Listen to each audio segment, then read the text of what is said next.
Me too.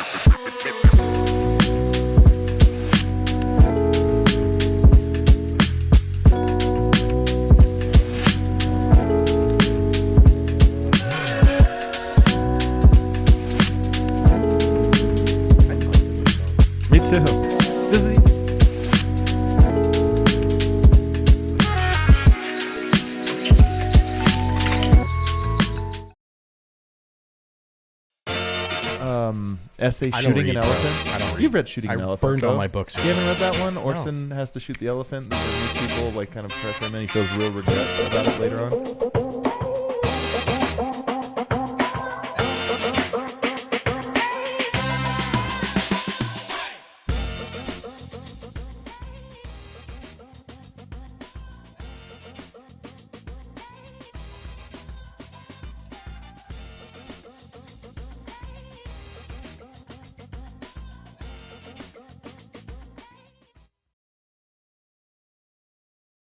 I don't know if you knew, Dwight Howard might be joining the Warriors. I actually think this is very interesting. Wow. I actually think it is.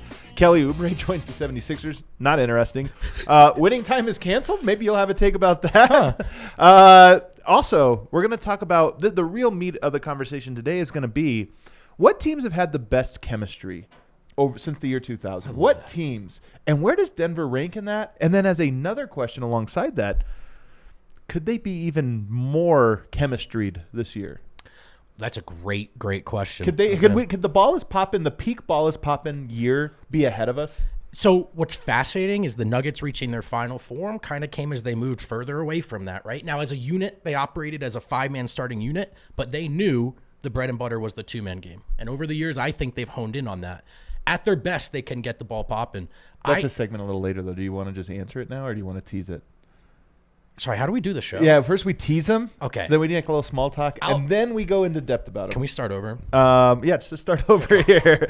Later on, we're going to have a mailbag as well, including Vote's chance to talk about which team he'd least like to see win. I don't know what team it could be. It's hard to say. It's a hard guess. But I will introduce my panelist first here. The fella, Brendan Vote.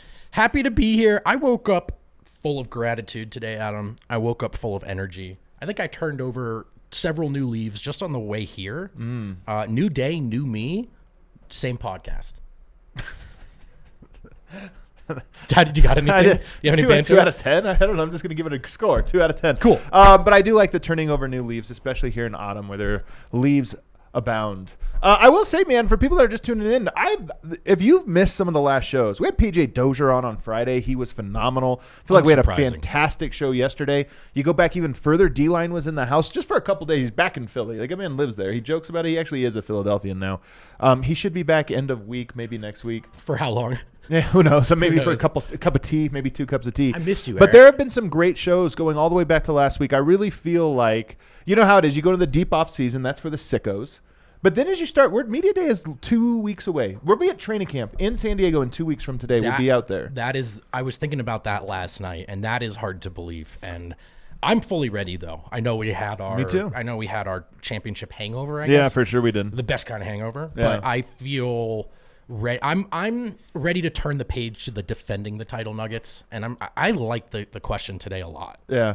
You know what's funny, though? I saw this is the time of year where Yoke probably gets back in the town. Maybe he doesn't get back till the actual day of. Yeah. But Murray and some of these guys will start to get in and start to be working out and just getting in shape because you don't want to go into training camp out of shape. You want to be in shape for it.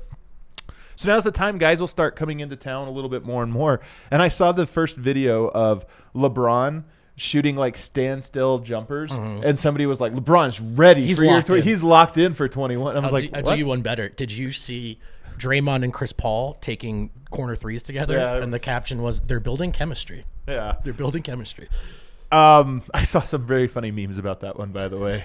But let's start here with a couple news and notes. Some good players that have joined teams. Dwight Howard is going to meet with Steve Kerr, I believe, today, and some other members of the front office. Because they're interested. They're not sure if they want to bring him in or not. They want to vet him over the course of a dinner. Now, here's what's funny about he's this. going to crush the interview. This is what I was going to say. Like 99 out of 100 times, no matter who it is, you're like, hey, go to dinner, chew with your mouth closed, say yes, sir, or thank you, sir. Like, we just kind of do this, and they'll give you a contract.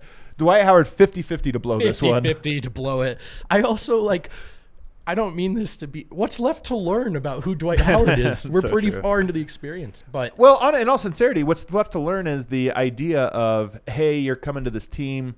Can you like buy in? You're Right. not the guy. You might have to come off the bench. You might not play every night, but are you that guy? Do you want to do that? yeah, and it's what he did for the Lakers. He was hugely successful in that, to be honest, as much as we hated it and we think maybe there was some swallowed whistles. Yeah. He bought in, he played his role, it helped deliver the Lakers a title, and now he gets to parade himself as a Jokic stopper. So I think it's a flyer worth taking because I actually think to date him as an agitator has been one of the best strategies against the best big in the league.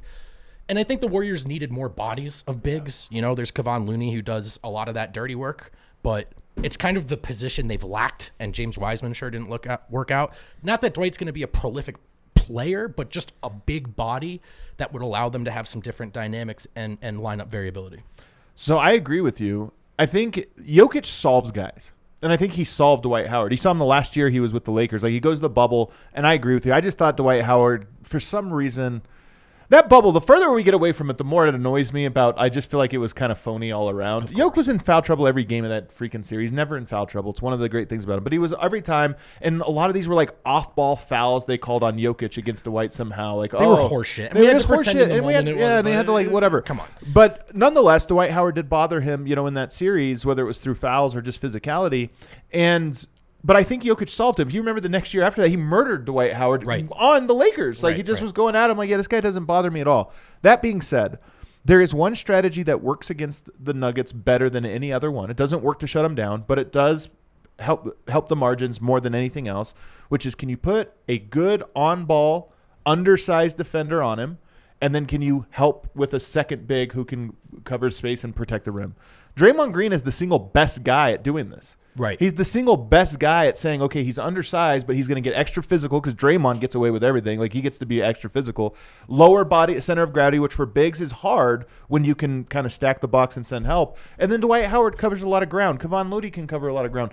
It would give them a three-person rotation that I actually think would make a meaningful impact on Jokic. Right. And while I still think Jokic is good enough to overcome it, and I think the Nuggets are good enough to overcome it, to me, the risk of Dwight Howard causing a scene and causing controversy there is worth the reward for the Warriors of, hey, this, if it works and it's not a distraction, would actually make them better against Denver. And they can probably fancy themselves one of those orgs and culture that if it doesn't work out with Dwight, he's gone before it ripples into the locker room and permeates. I think maybe this isn't true, but they might fancy themselves as above that with Steph and Steve Kerr and just the pedigree that they all have, right? So Dwight could be bigger than the Orlando Magic, especially when he was in his prime.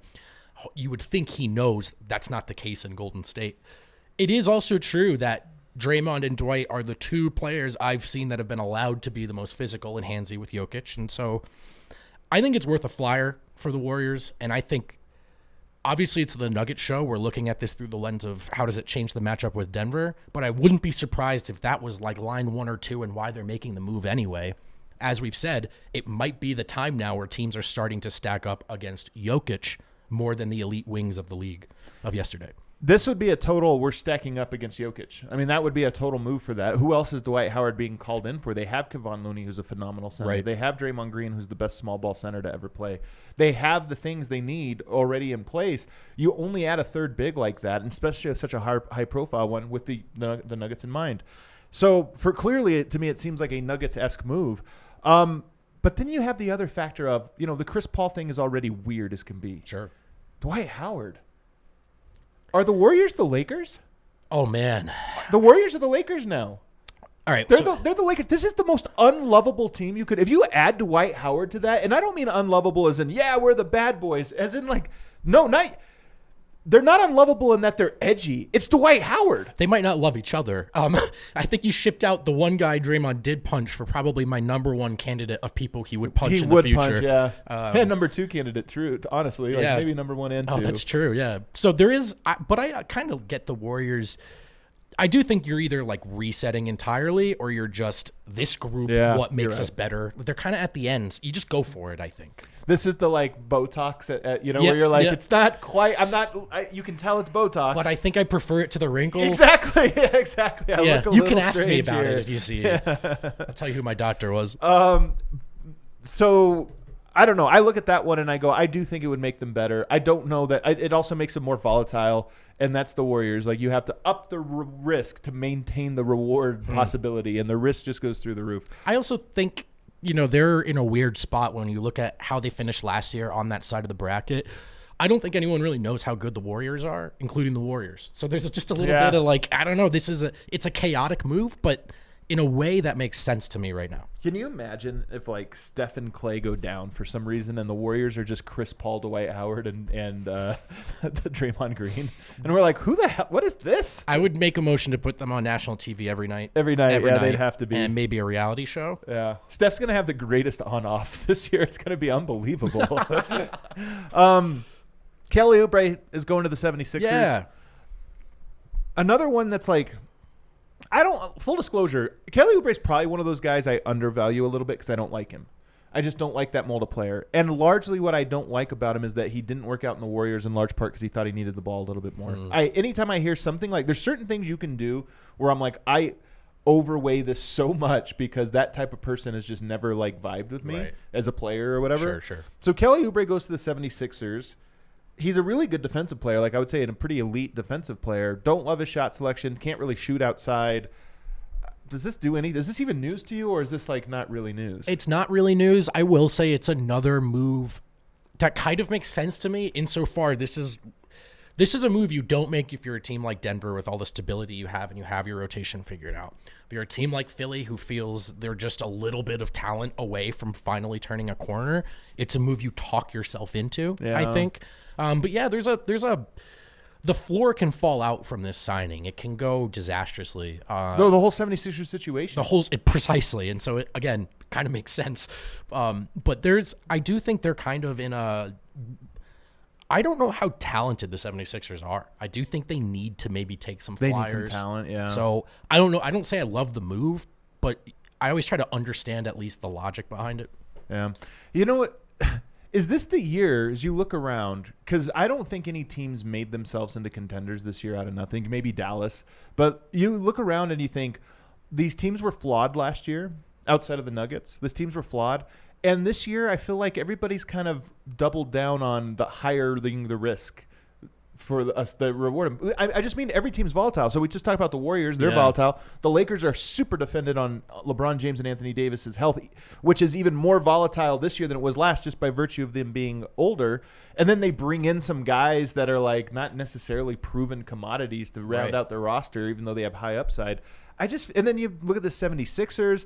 There's just a lot of teams that I look at and I go, there's a path where it makes them better. But there's a lot of paths where it makes them the same and some paths where it makes them chaotic. Right. And I just feel like that might be the tone of the year this year. See, the Nuggets winning the title, I think, put most of the league on their back foot in that sometimes a team wins a title and you just can see, okay, this was the end of the rope. Yeah. Or like the star got it done, but there's going to be a lot of turnover. The Nuggets won a title in a way that at least looks very sustainable. All 5 of those guys are coming back. Yeah. No one's too old. And so any other team that has an aging superstar or at least convince themselves a chance to win the title, you have to go for it, and you can't turn yourself into the Nuggets overnight. Right. You can't. Yeah. So for some of these teams, this is the roll of the dice, is maybe we can just out-talent them. So that being said, DeMarcus Cousins is a guy that I still feel like you think about bigs that could scare you. DeMarcus Cousins doesn't scare me as like he's going to be your starting big. But if the Warriors or Lakers or one of those teams were to add him, that's a guy that I would look at. And I don't know if any team wants to risk him for 8 months because you have to go through the training camp and all that. Like, that's why I don't think he's not signed. But I do look around and go, what if Phoenix added him? Yeah, I could see that. At the last 2 weeks of the season. And now it's like, okay, we have this guy who's going to at least maybe give Jokic a foul or two and maybe make Jokic play an extra couple minutes. To me, that's another guy. I just feel like Dwight Howard, is he really more or less of a risk than Boogie? No, I don't think so. The Boogie thing is I don't want to say surprising because it seems like the situation is, telling us what it is, staring us in the face and saying like, look, no one wants this guy. But first of all, he's better right now than Dwight Howard is, just as a player. He has more to offer still, more in the tank. There are a lot of teams. When we did that exercise last year going through the second units, thinking we'd have Denver in the bottom third, and we were very surprised to see how high we had them. The point being, so many second units are terrible. And it's hard for me to believe that there's not a team that can convince themselves Boogie makes them better. The Suns, I think, are the obvious candidate. That does make sense. Yeah, the Suns. I mean, they're maybe Lakers or just one of these teams that just. Sure. I mean, here's the thing: you're the Lakers. You're like DeMarcus Cousins. He's going to get a lot of foul calls in our jerseys. That's true. Right? That's true. He's going to shoot 12 free throws a game. Last one here. Winning Time got canceled. I don't know if you know this. The show that was on HBO, I believe. Yes. And correct. it's about the Lakers, sort of, in the 80s. It really the NBA in the 80s, but most it's the Lakers. Let's be honest. I'm ridiculous about a lot of things. Mm-hmm. You know that. Yeah. For example, I will not eat at In-N-Out in the state of Colorado. Right. Because there's this weird thing. Not that fast food is like an important indicator of culture, but it's at least and I don't want them here. Yeah. Sure. You know what? I want to keep the California influence out. I didn't watch Winning Time and refused to watch it, mostly because it was about the Lakers. Is this my most ridiculous principled stance? I will two-pronged answer. Yes, and I love it. I'm with you. I didn't watch a single episode. Streets are telling me it somehow ended on the Celtics winning the title. Great. That's great news. Where's Laking Ball? Honestly, the happiest I've been about a Celtics title ever in my life. No, I didn't watch any of it either. And I'll stop there. Well, here's the one thing I'll say. This is the thing that bothers me so much about, some of this is the capital J journalism thing, but some of this is just about the way media works in the 21st century. I know the Lakers stories. I know their history as well as I know the Nuggets, if not better, because everyone has told those stories over and over and over again. They are our history. You want stories on the Nuggets? You got to go through deep archives on the internet. Like, you might have to go to the library and get the microfiche out to read old stories about them. The Lakers stories are everywhere. So part of me was just kind of like, oh, it's a story about how many stories about the NBA pre-1990 can you tell me? Sure. Lakers Celtics. Lakers Celtics yeah, is pretty much big it. Rivalry. Yeah. And so that was part of my principled, albeit admittedly ridiculous stance, because I heard it was well written, well produced, and all these things.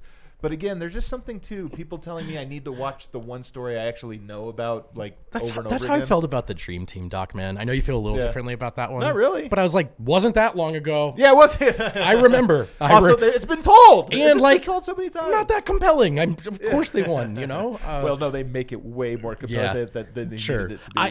Having said that, I recognize that this is entertainment for the masses, and the masses love the idea of a Lakers-Celtics drama. I get it. But I'm telling you, man, this Nuggets thing, like the my guy has to. Fraud City, the no coast bias, just even our insecurity, I'll say it, which now feels different since they won. We're so security we're now. just essentially just being the best fans. It's in my blood now, man. We talked about it on an unnamed show yesterday. I'm so partial to the overlooked stories now, and that stuff just doesn't do it for me. Dude, Yoke's gonna win the MVP, the Finals MVP, the Olympic gold, and LeBron's gonna be Player of the Year somehow. You know what I mean? This is how it's just gonna go. So these things, and then there'll be a documentary on LeBron's year this year, and it'll just be produced by LeBron. Maverick Carter. Yeah. All right, let's take a break. On the other side, let's talk about chemistry.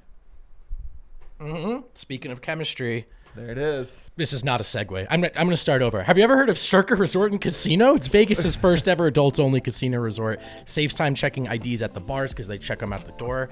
That sounds like a very small detail. It is not. I did not realize till I stayed at Circa how much of a bar line is just people checking IDs.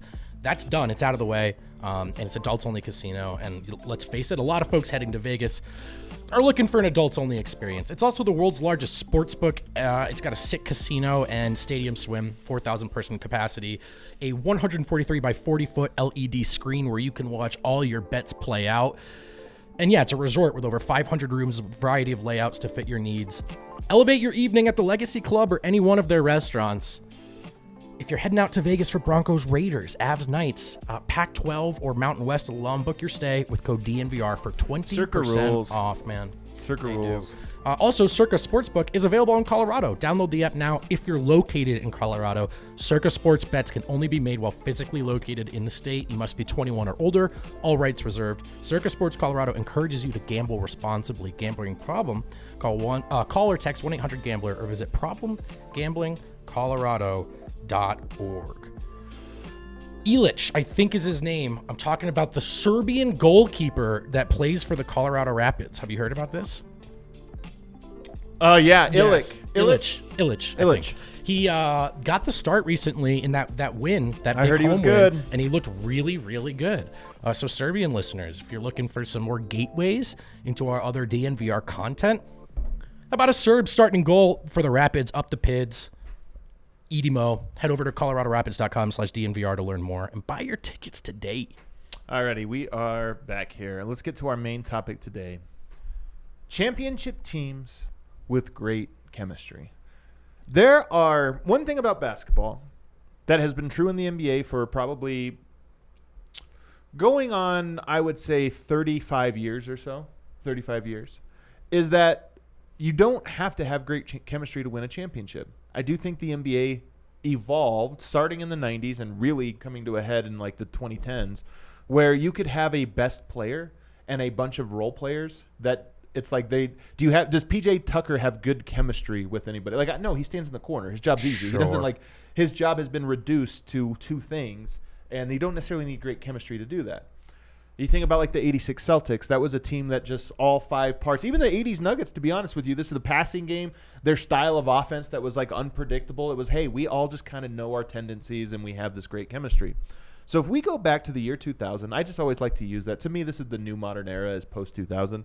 If we go back there, which is its own weird conversation because it used to be that 90 was the cutoff and then 90, like the Jordan era on became the modern era. I almost now go like 80 to 2000 is an era, and 2000 and beyond is an era. That's fair. 23 years later. But if we go to the year 2000, I have a list of the teams that I think had the best chemistry. And maybe we should just go through real quick my list so I can give you so we can just go through real quick list of NBA champions. Let's just start with 2000 was the Lakers. Yeah. This team had pretty good chemistry, to be honest with you, but it was still like two players, even more so by a lot than the Nuggets. It was two players. There was more ISO, even though it was out of the triangle. There was still more ISO. I wouldn't say that they make my final cut, even though they had better chemistry and people remember. 2001, really good chemistry. That team smacked, but again, I think it was mostly the Lakers just had great players. 2002, team was actually a little bit more on the fritz.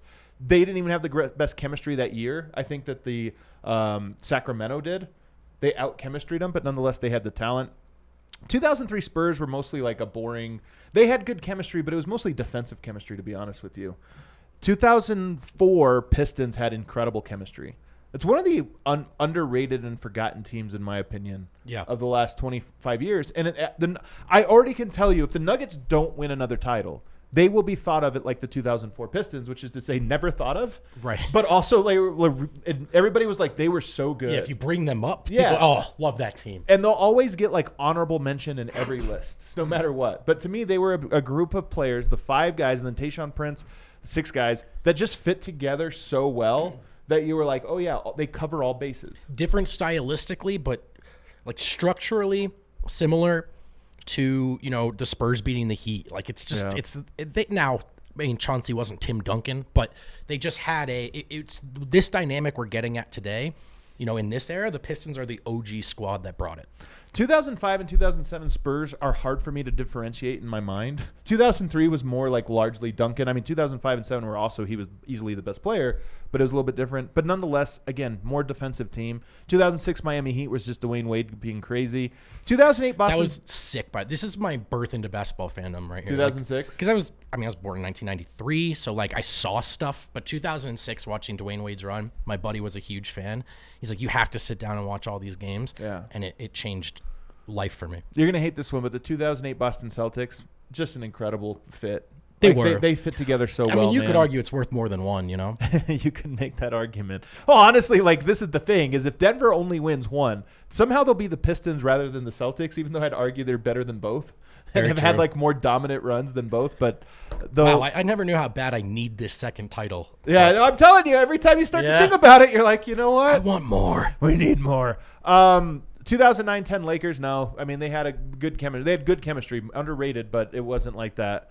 2011 Mavericks, same thing. Pieces all fit, but it wasn't like ball is popping. It was give Dirk the ball, play defense. Yeah, play a lot of defense. Yeah. 2012 and 2013 Heat, same thing. LeBron and they had Joel Anthony and Mario Chalmers. Like they did those guys. It was not a team thing. Correct. 2014 Spurs, definitely on my finals list. Are you Has to kidding be. me? Like that. We'll talk about them in a minute. 2015 Warriors, definitely on my final list. Cool. Incredible ball is popping basketball. Maybe the best ball is popping basketball we've ever seen. 2016 Cavs, nope, that was the LeBron and Kyrie show. 17-18. What changed? At moments, but no, they don't make the list for me here because that was the KD show. Yeah. The Raptors, no. The Lakers of 2020, no. The Bucks of 2021, no. Warriors 2022, kind of back to the old one. I think I could probably put them on the list. And then, of course, the Nuggets. So my top 5, I went with number 5, the 2008 Celtics. Number 4, the 2004 Pistons. Number 3, the 2023 Nuggets. I think they come in third. I think you have this right. And I think number 2 all time, it's crazy to say this is number 2, but it's the 2015 Warriors. Now, that team had unbelievable chemistry. The passes were so fast, so crisp. But it was the shooting that made them feel different than my number 1 team, which is the 2014 Spurs, which was less dominant. But they also had less, offensive star power and somehow made it work just the same. There is also this chaotic element to Golden State where they might lose a game because they think their chemistry is that, and they're behind the back pass out of bounds and stuff. And I think the Spurs just had a more airtight operation. But the Warriors thing was a bit more like jazz to me, where the Spurs thing was a bit more of like sheet music that was impeccable. So it's kind of different. Yeah. But I'm with you. The 2014 title is the most impressive concentrated team effort I've ever seen. I agree. We're running this back. We are going to beat an all-time aggregation of talent, and it won't be close. Yeah. And there was everyone. They just did it. They ran and they played the right way. So I think they're number 1. And they had the most highlights of balls popping. Like, do you remember in that finals, there was highlight reels about the beautiful game because they would have these possessions that were 12 passes, and it would end in a wide open layup. And that Heat team was an elite defensive team. They were unbelievable in how they could fly around and cover space, and yet they were getting layups. They were getting 20-2 runs routinely in the finals. Just not making mistakes. No mistakes. I'm with you, man. I like your top 3. I thought about it a lot, from the perspective of, obviously we're the Nuggets show. We're going to have this team somewhere on this list. They had so many more moments. We talked about it on yesterday's show. The confusion at the end of the games we saw from the Lakers and the Heat trying to deal with Denver's offense.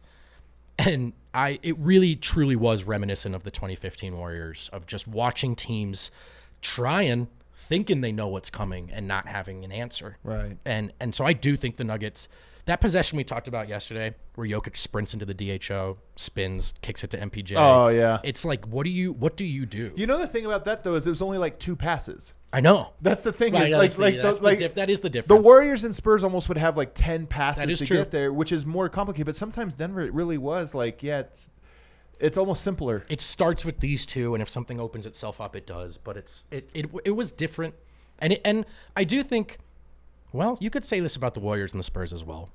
It's easy to overstate the team thing when all of these teams did have the best player in the world on their team that year, arguably. Not the Spurs, but in some championships they did. But the Nuggets did have both, and at their best, it wasn't those 2, it was those 5, and it was that someone would be open, and that more often than not, the Nuggets would find that person. And they had the one guy that just always finds the right guy. I'll say this. I do think the 2023 Nuggets are closer to the 2014 Spurs than they are, say, the 2001 Lakers. Yeah. Because as much as it is 2 players that fit perfectly well, the same way Kobe and Shaq did, they fit perfectly well, it still is a little bit more the ball does pop more, and it is more dependent on the ability to get all of the guys going. Yeah. Now, here's the real question, though, that I think is interesting. Could the Nuggets actually have better chemistry in 2024? Is it possible that we're actually just seeing – I mean, KCP, this was his first year with playing with these guys. Aaron Gordon, it was his first year playing with Jamal Murray. Right. He played with MPJ and Jokic. He had a little bit of reps there, but he never really played with Murray other than 8 games 2 years ago. So this year was a new experience for him, and it was a new experience for Murray. all those guys playing for the first time, here's the minutes for you, Vote. They played 706 minutes together in the regular season and 376 in the playoffs. So about 1,100 minutes total last year. They played as a five-man unit, which is a lot. They play more than most five-man units. I think more than any, actually. They had a plus 13 net and a 124 offensive rating. If you don't know, 124 is like astronomical offensive rating. They crush offensively with that unit, and they're good defensively. In the playoffs, when defenses went up, and they went up against all these other great five-man lineups, that number dropped all the way down to 9.5 net. They outscored teams by 9.5 points per 100 possessions, which is a butt whooping. And they had a 119.2 offensive rating, which, again, is like Hall of Fame all-time level. So that was the first 1,000 minutes basically together. Sure. And a quarter of those or a third of those were in the playoffs, which to me count as double because those minutes are like intense minutes. I think it's actually not just reasonable, should maybe be expected, that lineup is going to have better chemistry this year by a noticeable amount. Throw another dynamic in there to add on to your point. Porter's a guy who's stopping and starting and missing minutes too, and missing large swaths of playing alongside those two guys. AG and Jokic. And Jamal and Jokic just all together, right? Oh, but, right. Yeah, I think the obvious answer to the headroom question is yes. I'm a little hesitant about whether that will manifest because at the end of the day, the two-man game approach, they went 16-4. But don't they play off each other? Like, I don't feel like those are two separate things. The two-man game just is the starting point. Well, I agree with that. I think at their worst, it can be just that. And that's maybe a comment on Jamal looking for points from the two of them out of that action. Where at their best, Jamal knows that action unlocks myriad opportunities to score. So I agree with you that there's a symphony. I just wonder, I'm very curious to see, Malone is maybe the biggest part of this. If having won the title allows everyone to loosen their grip on the steering wheel. So whereas you might have said we need this game in February last year or the year before, and it looks like this for the last 2 minutes with no deviation, is there a little more willingness to just kind of, be jazz with it out there as opposed to just it all starts with this? I think the answer is yes. But the other part of it is, though, do they just find themselves there? Yes. You know what I mean? Like sometimes the ball is popping by accident or just by like we ran a play, it didn't work, but it did open up this, and then boom, boom, boom, boom, boom, pass, and now it's there. I think I don't know if this will materialize, but KCP and Porter being part of the flow rather than just designated finishers. Yeah. Does that make sense? Right. I think there's maybe more room for that, particularly Porter, who, first of all, that's the game plan. When his teammates pass him the ball, they want him to shoot. Yeah. But can you pass the ball to Mike with different intentions and different expectations? And I think the answer could be yes. I think your point about headroom with chemistry is actually almost undeniable. It'll come with reps. And then you also have the best player for hoping to see this happen. He that's his goal in the first half of the season, right? Is to make sure everyone's where they need to be. So the answer is yes. It's on the table for sure. All right, let's take a break. On the other side, I want to look at specific players. Another angle of why Denver might have better. The ball might pop a little bit more this year. Sure. You may have figured out how to watch your Denver Nuggets. You may have noticed the sports season changed over here. A lot of college football to watch. Pac-12, Colorado and Boulder, the Broncos, NFL Network, NFL Red Zone. So much going on, and you want to make sure you can watch it from the comfort of your home. Check out Fubo, 140 live channels of sports shows, movies, and news. Stream live TV from any device and watch the most Colorado sports for the lowest price. Watch all your college football and the NFL with Fubo. Go to www.fubotv.com/DNVR to sign up for 15% off your first month of Fubo Pro. How about those Buffs? How about them? Scope. Illegal Pete's go-to spots for burritos, buddies, and beers. It's also my favorite spot to do a little patio drinking, which might be my favorite part about living in Colorado. They offer handmade Mission-style burritos, bowls, tacos, crafted with... What am I doing telling you guys about Illegal Pete's? You know where it is. You know what it is. It's delicious, and they've got happy hours from 3 p.m. to 8 p.m. every day at all 12 locations. Check them out, Illegal Pete's. They've been doing it for 28 years. Alrighty, and we are back here. Segment 3, DNVR Nuggets podcast. So let's talk about the ball pop-in upgrades here. ball's popping up grades. We just talked about the chemistry of Michael Porter in particular, who I think has the most headroom to work himself into the system. And also, we just know this. When Porter hits shots, the paint opens up a little bit more. Sure. We saw that. I've been watching. I told you I've been rewatching all these games from the playoffs.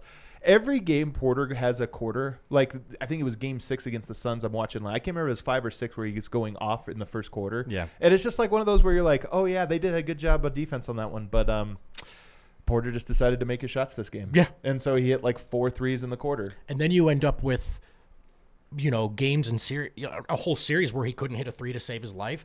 They were still guarding him. They still guard him, yeah. And they're not. No one wants to leave him open. So Porter, I think Porter will be better this year. Knock on wood that he's healthy, but if he's healthy, he's going to have a better year this year, and that alone just makes the ball pop in a little bit easier, as well as them integrating him into the system. Agreed.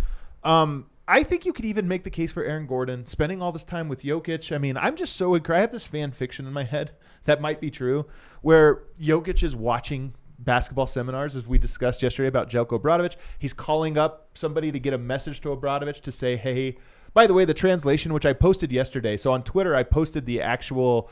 We talked about this on the show yesterday. We went in depth, but then I posted the actual translation. And it was funny because he said, I'm going to read the phrasing here. He sent a message through a friend about a detail of our game that he thought we should try something. I understood it and immediately applied it. So it's almost like he sent a coded message to someone. Right. You know what I mean? Like, vote. Tell Malone he needs to use X out when they're running their side action. Whatever like this. And like the guy's like, all right, let me write this down because I don't know what the F you're saying. Yeah, and he gives him the code, and he's like, oh, yeah, like, all right. Genius. Yeah. So I kind of love this like fan fiction in my head of how this went down. The language barrier makes it much easier on the translation. So then I'm wondering, like, okay, so AG's going out there. I just wonder if there's a part of Yoke that's always like frustrated when people don't understand a thing, but then also just like the coach is the coach. And by the way, in that interview, just again, another thing in here is he said something. This is Obradovic, the greatest coach in Europe, speaking about a message that Jokic delivered him. And he said something about you have to listen to players. Like, you, as a coach, you can't be so prideful to think players can't give you. He's in a brilliant basketball mind. Of course I would listen to his advice. But then he says, but I repeat, it is the coach who ultimately decides. And I am really interested in what Jokic would say to all of that I'm saying now. And I love this part too, because there is a thing where Obradovic is, I think, and one of the things I learned about Serbian basketball culture is that it's much more like college, where it's like the coach has the way. And what player could possibly... You hear it in Yoke's answer. That's not my job. That's not my job. That's the coach's job. In the NBA, it's a little different, where it's like, no, the players really run the show. And if they want a coach fire, we always think about it in terms of like personnel decisions. If you want this guy on the team, he'll demand it or this or that. But I do wonder if a coach's job is also to lead and to make the strategic decisions. And a player can give great advice and great intel. But ultimately, Obradovic is saying it's the coach who needs to make that. Otherwise, it becomes confusing. Sure. I think this is kind of what he's saying. And so a good coach will always heed the advice of a Jokic. But a good Jokic would never tell the coach. He would merely suggest. I think Jokic would probably agree with this. The one thing I will say is that this is one of many differences between European culture and American culture. And it's one way in which those cultures influence the sport. And I don't know that it's necessarily wrong for Jokic to actually speak up and say, no, we're doing things wrong, we need to do it this way, and actually override the coach in specific moments. But I also just wonder if he's even comfortable, and I wonder to what degree he has that internal conflict for how he was raised versus like, well, I'm growing to learn that in this league sometimes I should. I think what you just described is maybe the perfect framing for the Jokic story. We've talked about how at its best, basketball schools of thought and cultures borrow from one another, and I think we've watched Jokic learn that he was the best Serbian player alive, and he came to the best league in the world where things were done differently. And to be the best player in the world in that league, he had to learn a little bit of the American stuff, particularly when to just put your foot down and go, it's my call, it's my time. I'm the guy, which I think the MVP seasons taught him. I mean, maybe he already knew it, but he got to showcase that and embrace it more. So, first of all, I think Jokic would absolutely agree with that guy's point about the coaching. One question I'm kicking myself for having not asked Jokic this year. Gordon gave that exit interview where he talked about getting smarter. I wanted to know Jokic's perspective on to what extent he was successful in that, and B, if Jokic ever felt inclined to help him reach that goal. Do they Are there one-on-one film sessions? Are there? And I'm not expecting that, but are there moments? Gordon has told us that Jokic is way more vocal than you think. Well, this is why I brought it up, is because those two spending some time together this summer, presumably it seems getting even closer. I just wonder if there's a little bit, like they're out there in Serbia. What are they working on? I wonder if Yoke's like, you know, a thing I think you could probably do. Right. You know, or like, hey, let's develop a new chemistry off of this action. And maybe they're not talking sports at all. Maybe it's just horse racing and beer, and maybe they work out together. Maybe they don't. I don't know. But maybe it comes this year just from that relationship. Maybe there's something too, like, hey, we won a title, but now you can take this on. I know it's against, you know, your upbringing. It's like a little different culturally, but here in the U.S., in the NBA, it's actually a virtue, not a vice. This is where fan fiction meets on the table, and it's the best place to live as a fan. So true. Because it's the story I'm telling myself, or at least curious about, because you know Gordon is in a place in his life and career where he is receptive to that, if not actively seeking it out. Name a player who understood their assignment more than Aaron Gordon showing up to Denver and going, I'm going to do whatever he says, and I'm going to play the way he wants to play. So I think that's all on the table. And again, I don't know, it's probably not one-on-one film sessions, but to what extent does Jokic just pull him aside and be like, hey, man, you're a good passer. Like, when you go into this Euro step, or when you go up and you know, like, just maybe this pass is here and you haven't seen it, just little things, right? And I think we're seeing Jokic level up in that regard with each year, but seeing that, like that being on display for all of us, I think would be one of the more fun developments of this season. And it would up the chemistry of the team. And that's the thing, is it's like there's something to you're not out of line to tell Aaron. He wants to hear it. Like, if you have an idea for him to how he can make things easier, he wants to hear it. And maybe that's a part where Jokic can go. And I see a comment in here that's from Warhun Serbia, who says, Adam, that would be against the essence of Jokic. Here's the thing. Here's my personal belief. The essence of a person, I do think you are right that this is like in him. But the essence of a person is not fixed. The person can change and evolve and this or that. And I always think about, this is like a Gladwell story. I can't remember if it's from Outliers or Tipping Point or one of those, right? Where he talks about Korean pilots had this insanely high crash rate, despite the fact that they were like tested as some of the best pilots in the world. And they determined it was largely because culturally you were just, it was so foreign for them to question a superior. So all of these co-pilots would be sitting there as the plane's about to crash and not say anything, because it would be inappropriate for them to question their lead pilots. That's fascinating. And so they had this crazy, the whole reason of having a co-pilot is you have a second set of eyes on everything, but culturally there was this weird thing, with the pilots. And this is how I feel when you say it's the essence of a person. I totally understand that this might be in part baked into the culture and history and all of those things of Serbia. But at the same time, one of the advantages of being able to leave your country and go abroad, as the Serbian forefathers really believed when they decided to make basketball a national sport, was they were like, we can only learn so much. You have to go somewhere else to learn other things. And I just feel like this could be, again, I don't know, but it could be an example of Jokic being like, okay, this thing that is like core to me is actually holding me back in some way, some small way. Sure. I don't need to completely change who I am. Right. But can filter it in a little bit. Essential to who he is, the essence, right? Essential to who he is, essential to his success.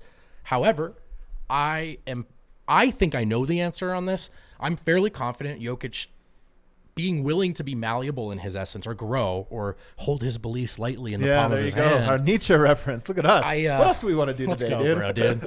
This shit is easy. Now I forgot my point. Damn it. That there's I don't know if he would have won 2 MVPs in a title if he wasn't willing to bend on the essence. Right. And that's why that line at the end, I'm so curious what Jokic would say. But yeah, me too. I kind of want to ask him. Like, I want to figure out a very clever way. We got to learn Serbian, bro. I know, we really do. And wear disguises. Because if you ask this question, he'd just look at you and be like, right. That's why I grew the mustache, bro. I'm just going to try to trick him. I do think it's really interesting. This is, by the way, like, we're making so many references today. Early Game of Thrones was so like fascinating because you had all of these people from different, like the people of the North were honorable, but also like unwilling to break it, and it hurt them in some ways that they were unable to break who they were or whatever. It's their weakness, maybe. It was maybe their weakness was they're so principled, and there's maybe a part of that too here where you're like, yes, it's great that he's so principled, it makes him great, but maybe it also harms him. Some other reasons that the Nuggets might get the ball popping more this year. Jeff Green, to me, was the single worst ball is popping player. And I have to put a caveat here. Primarily, that was with the bench. The Nuggets had the least ball is popping non-Jokic minutes possible last year. Yeah. The ball never popped without Jokic on the court. So their starters really were great, and all these blended lineups could get to those points. But their bench units were like Jeff Green ice. They had that in the playbook that they'd run 2-3 times a game just because it was like, we need a play. Right. I loved that play. He's gone, and there's not a replacement for him. Like, they're not going to start going, well, we'll just put Zeke Naji in that role, and we'll ISO him on the elbow 3 times. Like, I like where no this is way. going. So I wonder if taking Jeff out just naturally forces the bench unit to have to be a little bit more ball is popping. Christian Brown, elite ball is popping player. He knows his role. He doesn't take bad shots. He cuts hard. It all comes down to Zeke and Peyton Watson, because I don't know if there's any other players that don't feel like the starting 5 plus Christian Brown, all ball is popping, like near 10 out of 10 players. It's those other guys now that I wonder, where do they fit onto this? Can Zeke, is he like, I don't want to say smart enough, but does he read the game quick enough? Quick enough, I think, is the that's the one. And then Peyton Watson, like the dude played high school basketball last time he played a full season. Yeah. Like, that's not ball is popping basketball. So that's, to me, the X factor. I actually think that's where I would imagine his inexperience is going to manifest the most. Yeah. We'll probably miss some looks. We'll probably look to score. And if the Nuggets do have any elements of jazz, going back to the earlier segment, you don't learn that from watching. You learn it from being a part of it. So that would be a natural area of improvement. I love the Jeff Green point, though, and taking Bones out of the equation. Bones and Jamal on the floor at the same time are two guys that were understandably looking to make something happen with their ball handling. Yes, there's the potential it just goes more Jamal ISO heavy, but there's also a potential that he's able to move and expect to get the ball back quicker. Sometimes he would throw it to Bones, and it's a lot of dribbling, So it could change. It could change. I also think Calvin, and this probably is less about paying off this year, but if you look at Calvin's ads, Jalen Pickett, I've always said booty ball is like Jokic ball if Jokic was 6'2" point guard. It's like, but he's a ball is popping player to me. I made the video about it. He makes connecting passes. Tyson Hunter, ball is popping player. Sure. Moves well off ball, shoots the ball well, cuts, doesn't need to touch the ball. Like, if it doesn't find him, he's fine. And then Julian Strawther, I think maybe the least of them, but still really a high-level ball is popping type guy. Can you pull up, Alyssa, the Steve Wynn comment right there with Reggie Jackson? Reggie, I think this is a tough one. Yeah, you're right. But I also don't know. Man, you're right about this. We don't know yet. Like, they might just go to the Jamal stagger, and there might not be a lot of Reggie, man. And we also, the thing about Reggie is I don't know that he's been in an environment where there's been called for this, to be honest. It's been fostered, Yeah, it was like in Detroit and the Clippers. It wasn't that. Now, the absence of evidence isn't evidence, right? I will say, I hope Malone's approach this year is not, I just want Reggie to be Reggie. Because I don't. It is going to be his Reggie approach, to be though. a point guard. So, but I don't, that sounds too harsh on Reggie, by the way, who just got here. Like, I'm not married to this idea that Reggie can't get it done. But what we saw last year was very far away from what it needs to be if this dynamic is to manifest. Yeah. I will say, though, on the roster, Pickett, Tyson, Strawther, Christian, those guys to me are all like ball is popping players. Peyton, great chance of turning into that. Zeke Naji, we'll see. But I think he can be that as well. Like, Denver this is different than years past where you had Bol and Bones and RJ Hampton and just like a bunch of players that were like, yes, they really have a lot of upside, but are they ball is popping types? Not really. And Zeke, okay, maybe is the processing, I think, a very fair point. But also the skill set. You have to be able to like pass and read and. But here's what he's not. He's not a receive the ball and dribble guy. That's true. He can be I'm open, I'll shoot. It's near the rim. I'm going for this layup. So he can at least not detract from that by needing what Jeff Green needed, or a better way to put it would be becoming a crutch in the way that Jeff Green did. Final answer. Is the ball popping more this year than it was last year? I'm going to say yes.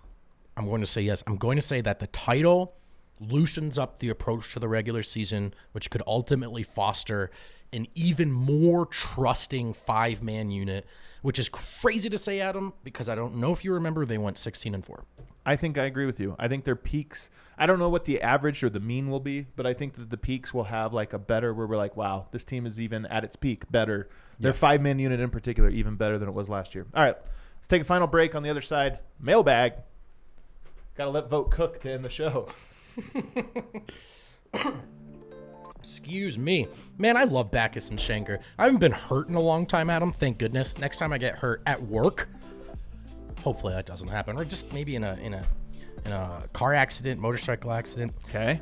I will think about, no, I'm not going to think about it. I'm going to call Backus and Shanker because there's no risk when I dial 222-2222. They're not going to charge me, Adam, just to speak with them. In fact, they're not going to charge me to take on my case, not until they win my case. And they have won cases, buddy. They've won over $1 billion for their clients over the decades in Colorado. They are committed to making sure you are unafraid to reach out to them to receive the proper representation and hopefully compensation if you were injured and it wasn't your fault. So call our guys Backus and Shanker at 222-2222. Again, if you see the bus, don't chase it. They're not on it. They don't sign autographs. The bus driver gets mad at you.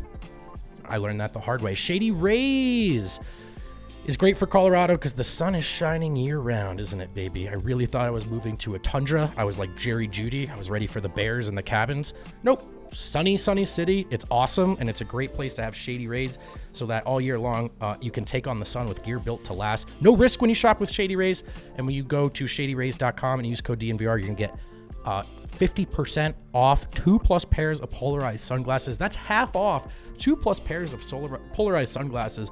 Why would you pay $1 million to look like $1 million when you can just shop risk-free with Shady Rays? Why would you? All right, back. Mailbag time. We're going to reach into the mailbag here, and my first one comes from T. Sweezy, teeing it up for B-Vote. Power rank the teams you'd least want to see win the NBA title this year. What a great question, T. Sweezy. I feel like this show's been too respectful and nuanced lately, so let's put together we talked about Gladwell. We had a Nietzsche reference. Like, what are we doing? Let's get dumb. Yeah, let's muck it up here. Okay, number one is the Boston Celtics. Is this true? It is true. I do. You would rather the Lakers win than the Celtics? Yes. And I don't, let me be clear, by the way, because someone came after me on this on Twitter. I don't believe I'm representing Denver with this opinion. It's a Brendan vote opinion. Yeah. It's like Harrison Wins not representing all of DNVR Nuggets by saying that the Buffs are the number one team in Colorado. Going a little bit against brand. Yeah. Their overtime win against CSU did not make them better than the 2023 Denver Nuggets. Are you sure about that? NBA champions. Okay, yeah. all right. Some say world champions. Not everyone, but some. Well, you're clearly not watching national media shows. But actually, for me personally, is the Celtics number one. But it's the same way that for all of you, it's the Lakers number one. I just grew up in New Jersey. I can't do it, and I'm too committed to it. Number two, however, is the Los Angeles Lakers. Because as I told you guys earlier in the show, this Denverite thing, this Nuggets thing, it's in my blood, baby. I'm a citizen of the nation. Hold up a second. I don't want the Celtics to win the title, but I don't want the Lakers to win a game. Yeah, I get it. You know what I mean? I don't even want them to make the playoffs. I get it. If you told me, do I want the Nuggets to sweep the Lakers in the playoffs or the Lakers to miss the playoffs, I would take the Lakers missing the playoffs. Yeah, totally. I'd have to look at what they would get from the draft. Hopefully they don't have a pick. But still, I don't care. I would be like, no, I want them to just miss the play-in. Just barely miss it. Yeah, I love that. I love that. Last game of the year, triple overtime. LeBron misses the jumper. They're out. I think these two teams mirror each other, right? There's some coastal, there's some regional, but we dislike them for similar reasons in the same way. We didn't watch winning time. We're the worst two people to talk about. So true. Sorry, got canceled. Oh, man, what a bummer. That's That's favorite terrible. teams. Number three is different. I'll probably stop at three because we got to keep it moving. Numbers three is different because theirs is not happenstance by who they are regionally and who they are to the media and the world at large. Theirs is their own doing. The Phoenix Suns. Oh, you're so right. You earned your way into my hate circle. You earned your way. And I don't want to see you guys win because you winning would be the antithesis of the Nuggets winning last year. Your approach would be validated. I don't want your approach to be validated.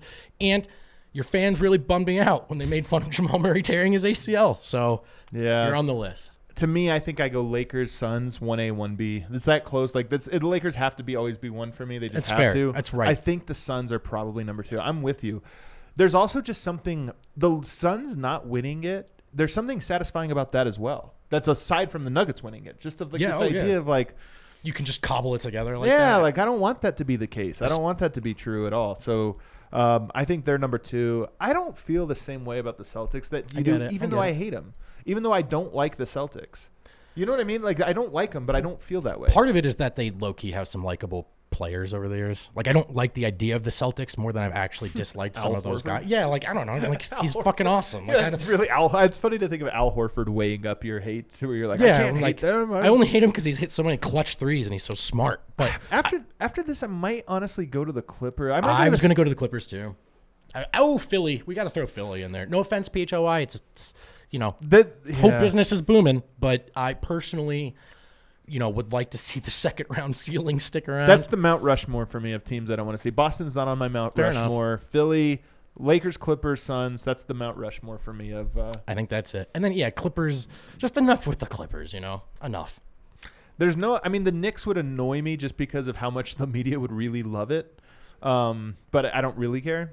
Yeah. And there's really nobody else in the West that's like bothering me. Like, I don't want these teams to win. You know what I mean? Like, doesn't mean I'm rooting for Minnesota or Golden State or any of those. But I just don't have that same peace in my heart to hate them. All right. Next question.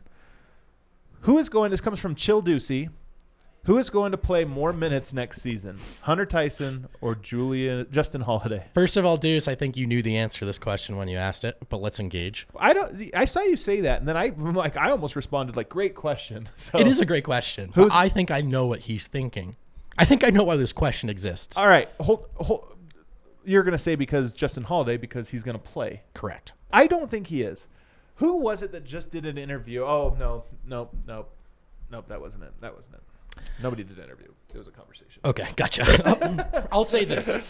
Woo! I am kind of good catch, bro. I'm kind of hamming it up for sure with the Malone dynamic, but I also earnestly believe this. The set rotation should not include either of those guys if plan A. The first time the going gets tough, do I think Malone's going to fall back on Hunter Tyson or Justin Holiday? The answer is probably Justin Holiday, but it's not like neither are going to play that much. I would love the timeline where Hunter Tyson does. I want to see what he's got. One of the brightest timelines from an intrigue standpoint for this season would be Malone having a completely different approach to what the team needs. To saying, like, we have 6 guys, and I need to find 8, so I need to find 2 more, and the regular season, whatever, I just need to find 2 guys, and I have the whole runway of the season to find that out. So Pickett, you're going to play. Tyson, you're going to play. Holiday, you might even play. Like, we just need to play these guys and see which one sticks. What works, yeah. And that would make for a fun year, just getting an opportunity to see. I mean, look, let's be honest. We kind of just want to see these guys. That's part of why you default to they should play. And also, hammering these offseason takes over and over again. Like, I hope Justin Holiday plays well if he plays, and I hope we can make him a folk hero. I'm not trying to be out on him, but it's a scenario that seems frustrating, that seems very much on the table. Is that fair? I love it. I think it is.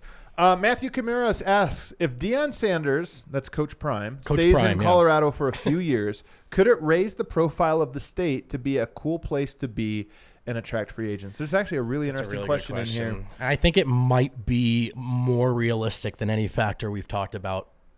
Like winning a title. Yeah, we thought that'll do it. Probably not. Yeah, that'll get free agents to come here. Win put the Buffs won, bro. I know he did. It's so true. I love you, Harrison. It's only funny because you're never wrong. That's the thing. Yeah. He's also a secret Buffs person. He has hidden that from everyone this whole time, but now you see that it's peeking out. Yeah, it's peeking out. He's like, I like the Nuggets. I love the Buffs. There's also just the obvious dynamic, which I will acknowledge. There's just the cultural revolution of the CU thing in Boulder, which is, I think, a little bit unheard of. And so as far as helping the NBA become a destination city, does it help that Lil Wayne and Kawhi Leonard were on the sideline for the Rocky Mountain Showdown? Maybe. Well, maybe. So you know how it helps? Like, Kawhi Leonard was out in Boulder. First of all, Boulder, people don't know this. Boulder is gorgeous. Boulder is absolutely, Denver's a pretty city, but Boulder, it's not, it's a city, but it's a small city, but it is it's right up against the mountains. Some of the Flatirons are gorgeous. The weather on Saturday was pristine. And so, guys, this is where it maybe helps is Kyle Lowry came through and Kawhi Leonard. And most of the times those guys come to Denver, it's for one night. They stay at the snows Four a little Seasons. Bit. The club closes earlier than they like. The airport's way over there. Instead, this time they're out and they're like, man, this is the most beautiful place on earth. It's pretty. There's a vibe. There's the Wayne's out here. Wayne, it's not that's the kind of stuff that makes you in the NBA club. It's I don't know. And so Coach Prime it's a bummer he didn't go to a playoff game. Because Sean Payton goes and sits courtside. This is also probably on the Nuggets. The Nuggets need to learn. Good point. You know what I mean? Sean Payton sitting courtside. I'm sure the Nuggets could be like, you know what? We have a $25,000 courtside seat. Is it cooler if we have Coach Prime sitting there, or if we sell that ticket for $25,000 and make that revenue? It's way cooler to have Prime there. That's a good point. As we now see, he's worth any amount of money just to bring that energy. I'm going to go ahead and answer no. Okay, cool. Have no impact. Sick. Awesome. Yeah, this will have no impact. It's good the Nuggets. Discussion. It's so wholly separate. And it's also Boulder. I just feel like I'm telling you, the Coach Prime thing is so weird because in a weird way, it doesn't even feel like CU. Well, yeah, of course. You know what I mean? It's not even the Buffs. It's Right. it's Coach Prime. And it's great. It's a testament to how incredible he is at this awesome stuff. for the bowler But and as the we alumni. learned this week, his fans don't even like us. That we are just merely a vessel of delivering him to them, you know. But so it's this weird thing. I don't think that it transcends those boundaries. Okay. The last one from Grace: will the second unit be better by virtue of having an actual offensive options? And then she put in parentheses: Watson, Strother, Tyson, if not MPJ, and young guys with energy to rebound instead of Uncle Jeff. I like that last part. The last part is interesting. I mean, rebounding. Look, maybe Watson, Strother, Tyson. Peyton's going to play. Those other guys, I just don't know. Yeah. And then on top of that, are we sure Watson's an offensive option? No. And we haven't even seen Strother's shooting materialize, it was summer league, not to say it wouldn't, but there's not a ton of evidence that they're ready to do that yet, I think is the best way to look at it. I think the second unit will be better on offense by virtue of they were horrible on offense last year. Like, it's hard to be worse than that. And that I think they stand a chance of being better on defense from the jump. And then that part right there, I think that second unit is just going to play in transition and get some stops. That's the recipe that we know Peyton can do. We know Christian Brown can do. That would be the recipe. And then that opens up your offense. But in terms of like, are they going to run a play for Strother? Is he going to play? And then if they do, it's like, all right, we're going to run the plays for him. Let's call that Strother playbook. Now we're ready for the non-yoke minutes. Yeah, it does feel a little far-fetched. And same goes with Peyton Watson. I love him, but I would be so surprised if he was that caliber of offensive player this year. I think Watson, every fan is responsible for their own perspective, but I do want to sit behind the microphone and maybe try to reset the expectations a little bit. I think he's a very talented prospect, and I think he should be viewed as a prospect with question marks, right? That he might answer resoundingly in an affirmative way, but have yet to be answered. Like the same way you would with any rookie, he does not have a ton of experience. The college situation was not what you'd hope for. I think it's fair to have questions about Watson while still believing in his ability. All right, that does it for today's show. Man, another one, if you're a Nuggets fan, we're not that bad. Fun things to think about in the offseason. 2 weeks from today, we're going to be at training camp, guys. It is starting to ramp up. That's telling crazy, you, it is bro. crazy. You're going to start seeing videos of people in town. The workouts we're going to be at Red Rocks, I'm sure, here soon. We're going to start seeing the Red Rock stuff. Who knows? When does Yoke get into Denver this year? It might be later than ever. It might be later than ever. Well, last year it was literally Media Day. He arrived. He that's got a good right point. there. So is it? I mean, he's not going to miss Media Day, I don't think. Actually, there's a chance, but he's probably not. Is it going to be like that again, the weekend of? Only ever projecting, but just based off the videos, I think so. He's enjoying it, man, and I'm cool with it. It's a long season. He doesn't really need to be It's here a early. long It season. doesn't really matter. He doesn't even need to be here in November. But I miss him, man. Yeah, I want him to be here. Yeah, I of would course. love for him to be out there, Red Rocks, working hard, all those things. Everybody, hit that like button first on the way out. We'll see you.